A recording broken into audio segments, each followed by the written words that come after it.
अपना YouTube channel real studio लाइक subscribe और बेल घंटी को दबाना ना भूलें।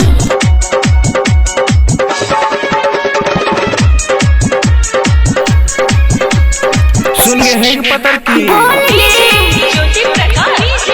Recording by Real Music Studio Madhepura. Contact number 7631565693। तोहर गोरे गोरे गाल चले हिरनी के चाल। अच्छा तोहर गोरे गोरे गाल चले हिरनी के चाल। तोहर गोरे गोरे गाल चले हिरनी के चाल। तोहर गोरे गोरे गाल चले हिरनी के चाल। काहे दिल के हमर धर का बैठी सुने है गे पतर की बोले सुने है गे पतर की खाली तोई हमरा मन के भाव छी। सुने है गे पतर की खाली तोई हमरा मन के भाव छी। देखी सिंदूर के कमाल तोहर गाल कर बोला मार खेबो लेकिन छोड़बो ना।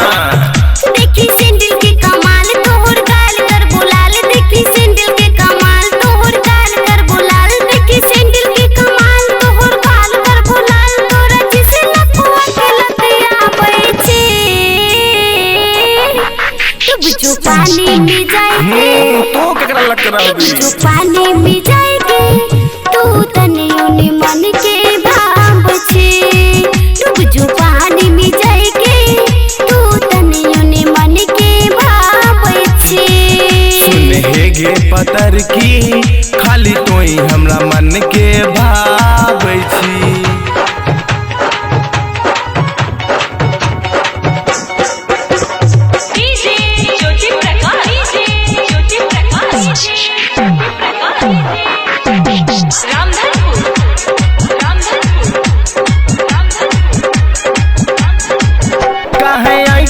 गोरी तोय मैले हमर बात चल करबै बियाह रबै दोनों गोटा साथ। बात की मन समझ लेली की रे बहन झटका कहे ऐठै छे गोरी तोय मैले हमर बात चल करबै बियाह रबै दोनों गोटा साथ। पेने छे सैंडल तोते हाई हील रहेंगे तिकनी होरा करबाबै छी।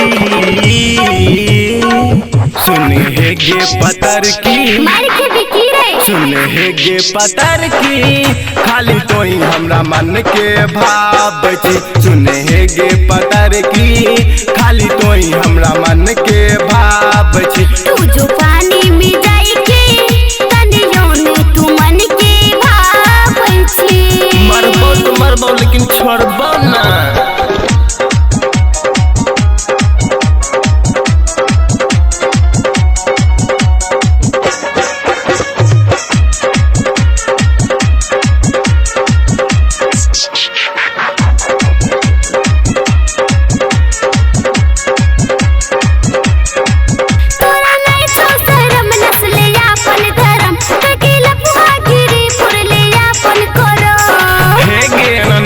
हम तोरा सिख छियौ ने तोरा नै छौ शरम नस्ले अपन धर्म के लपुआ गिरी फुरले अपन करम। तू जो जल्दी सुधर जिले हमरा बेगर तू तो साफे छुछंदरे लागल छे।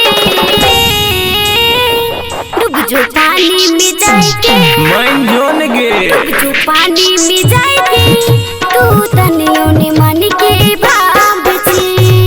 डूब जो पानी में जाएगी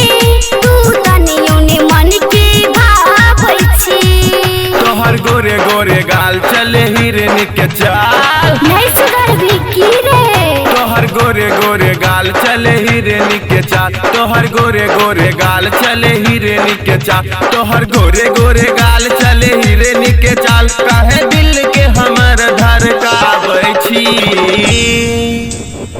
सुन है गे पतर की छौरा पगले सुन है गे पतर की खाली तोई हमरा मन के भाव छी। सुन है गे पतर की खाली तोई हमरा मन के भाव छी। देखी सिंदूर के कमाल तोहर गाल कर बोला कुछो करी बियाह करबो तोरे से। देखी सिंदूर के कमाल तोहर गाल कर बोलाल। देखी सिंदूर के कमाल तोहर गाल कर बोलाल। देखी सिंदूर के कमाल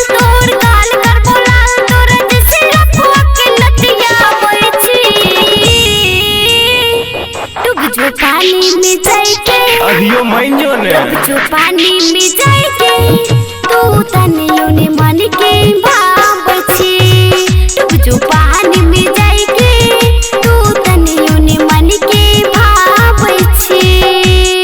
अच्छा चल ने घर। अब तुम सब जा, हम तो जाय छिए।